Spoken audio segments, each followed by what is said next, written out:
महाराष्ट्र राज्य प्राथमिक शिक्षक समिती शाखा वेंगुर्ला यांच्या वतीने वेंगुर्ल्यातील साई मंगल डिलक्स हॉल येथे दत्तक पालक उपक्रम उत्साहात संपन्न झाला। हा कार्यक्रम समाजातील गरजू आणि होतकरू विद्यार्थ्यांच्या शिक्षणाला हातभार लावण्याच्या उद्देशाने आयोजित करण्यात आला होता। या उपक्रमात विद्यार्थ्यांना शालेय उपयोगी शैक्षणिक साहित्याचे वाटप करण्यात आले। विविध क्षेत्रात उल्लेखनीय यश मिळवलेल्या गुणवंत विद्यार्थ्यांचा आणि आदर्श शिक्षकांचा सन्मान करण्यात आला। यावेळी शिक्षण, प्रशासन, स्थानिक स्वराज्य संस्था तसेच शिक्षक समितीचे राज्य, विभागीय व जिल्हास्तरीय पदाधिकारी मोठ्या संख्येने उपस्थित होते। एक हात शिक्षक समितीच्या मदतीचा, विद्यार्थ्यांच्या शैक्षणिक प्रगतीला हा संदेश देत सामाजिक बांधिलकी जपणारा हा उपक्रम यंदाही यशस्वीरित्या पार पडला। उपस्थित मान्यवरांनी या उपक्रमाचे कौतुक करत विद्यार्थ्यांच्या उज्ज्वल भविष्यासाठी अशा उपक्रमांची गरज असल्याचे मत व्यक्त केले।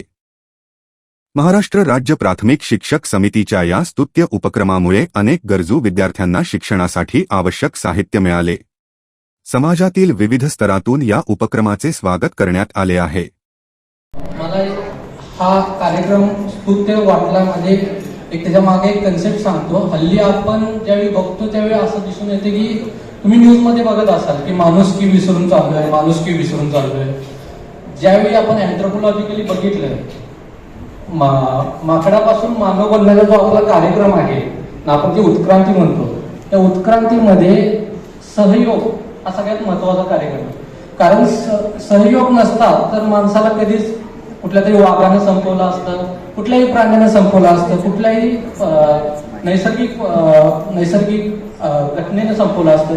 पण हा एकमेव जो पॉइंट आहे सहयोग, त्याच्यामुळे माणूस वानरापासून माणसापर्यंतचा प्रवास झालेला आहे आणि हा सहयोग मला इथं दिसतो। त्यामुळे जर कोणी काही म्हणत असेल की माणुसकी संपत आहे तर हा कार्यक्रम त्यांनी जरूर बघावा असं मला वाटतं।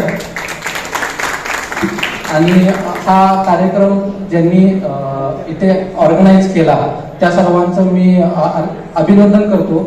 आणि एक प्रशासनातर्फे एक आवाहन पण करायचं आहे मला की हा आपण जसं गरीब विद्यार्थ्यांना आपण देत असतो तसं शासनाकडून पण आपण काही योजना राबवत असतो, जसे की ओबीसी स्कॉलरशिप असेल, एससी स्कॉलरशिप असेल, एकल माता लोकांसाठी स्कॉलरशिप असेल, जे पाल्य असेल त्यांना, अनाथ बालकांसाठी जे स्कॉलरशिप असेल, तिथे मी आवाहन करतो या माध्यमातून की तुम्ही जास्तीत करून पालकांना आणि शिक्षकांना सांगावं की कुठलाही विद्यार्थी ह्या त्यांच्या हक्कापासून वंचित राहायला नसला पाहिजे।